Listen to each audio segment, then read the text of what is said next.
Now, there are two ways in which you can implement replication. The first one is active replication.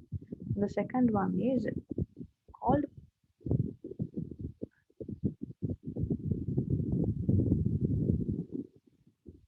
primary backup.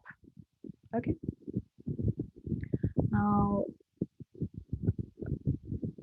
in active replication, now this is the general protocol for replication management. Okay. So here, all copies of the replicated object play the same role. Everybody is doing the same thing. Okay. Everybody receives all the requests. Okay. Everybody processes. Everyone updates the state and send a response back to the client. Its jobs are not specifically allocated to anybody. So everybody will receive. Everyone in the group, okay, all the members will receive. Everyone will process. Everyone will update, and everyone will respond back to the client. So this process is done by each member in the group in active replication. Okay. So because of the invocations always being sent to every replica, failure of them is transparent to the client. And there's unnecessary there's unnecessary replications, unnecessary tasks being handled here because everyone does everything.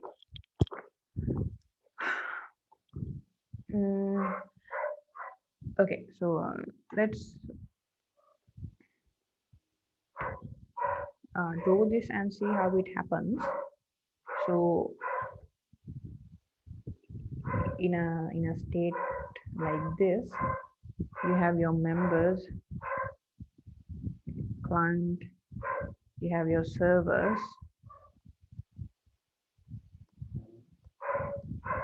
Say you have your client who's sending a request, okay, and this request is being sent to everyone in the group.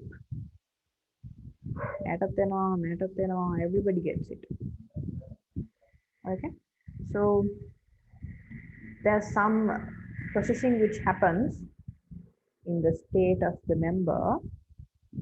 After the process completes, everyone will during this process they will update, process, they do their tasks, and after that each of them will respond back to the client. The reply will be sent by everybody.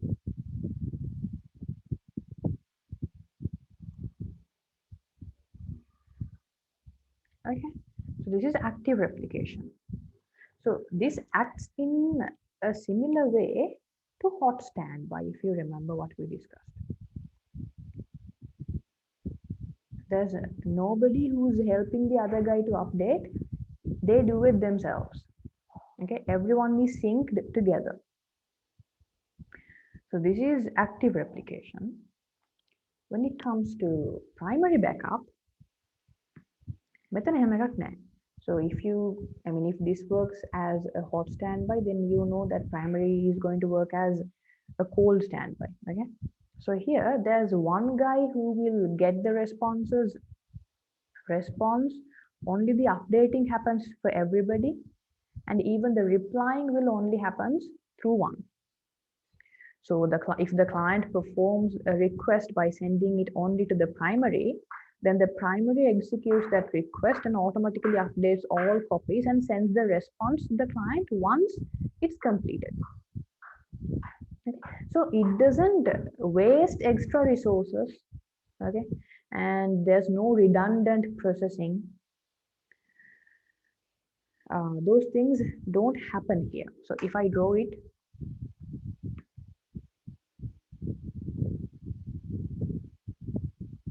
you have your client and you have your servers. So your client sends a request. Okay, so this guy gets it Okay, he takes it and executes that request, and then he will send it to update the others. The what do you call, the updating process happens in the other people. They just look at the primary and update themselves. So he's the one who does the processing. What they do is they just update themselves by copying what the other person did. Okay, and then the reply comes once the updating is over. After that, the primary will send the final reply to the client. This is what happens when it comes to primary backup. Okay, so this works as a cold standby. Everybody is not saying this. It's just that they look at the primary and update themselves. Okay, but and also the client is only replied to once. It doesn't happen many times. The good thing about it is that it doesn't waste resources.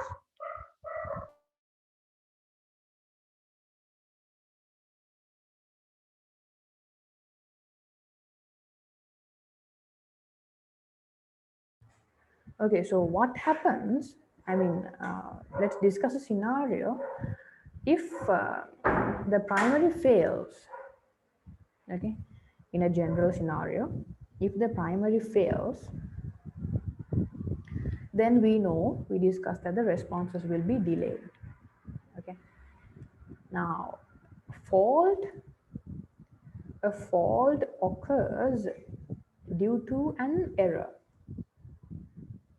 Okay, so this error means this is a mistake in a part of a code. Okay, so this error is generated when that particular part of the code which contains the error is executed. Then it causes the failure. Failure is something like the inability to, the inability of the software to perform the function. So you have the fault, the error, and the failure. Okay?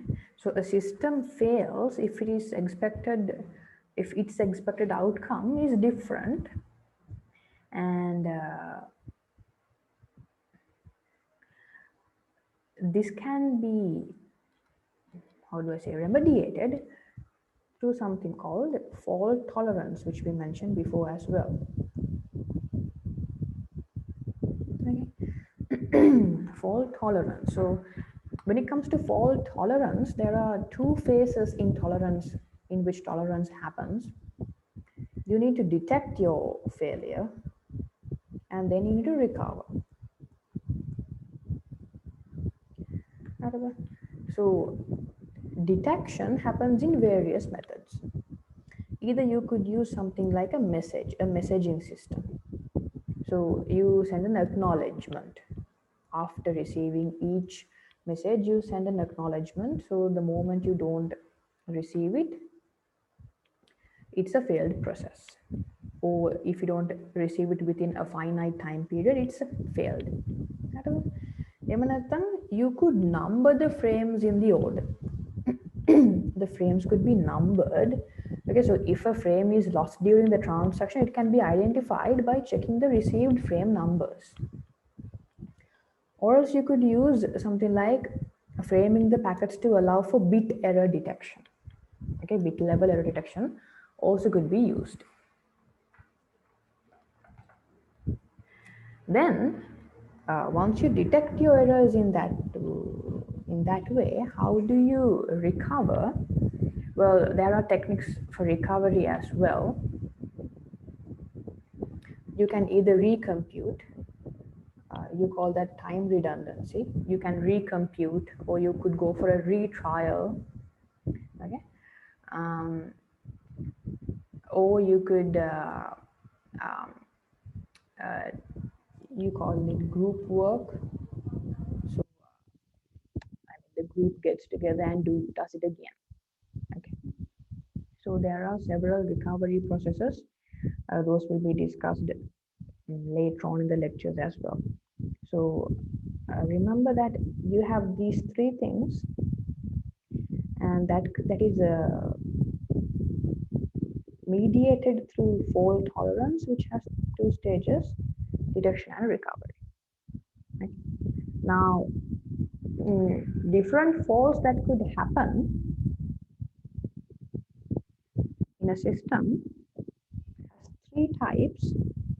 You could either have transient faults, transient faults. Again, the fault occurs and it doesn't happen again. One time, because you have intermittent. Intermittent the error occurs on and off. It's like losing signal on and off of it.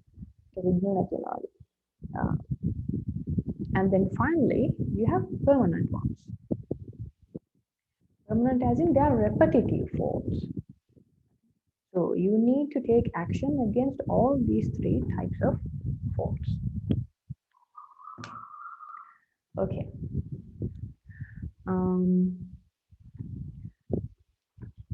So that part is over. Now, please come to the VLE, to the course page.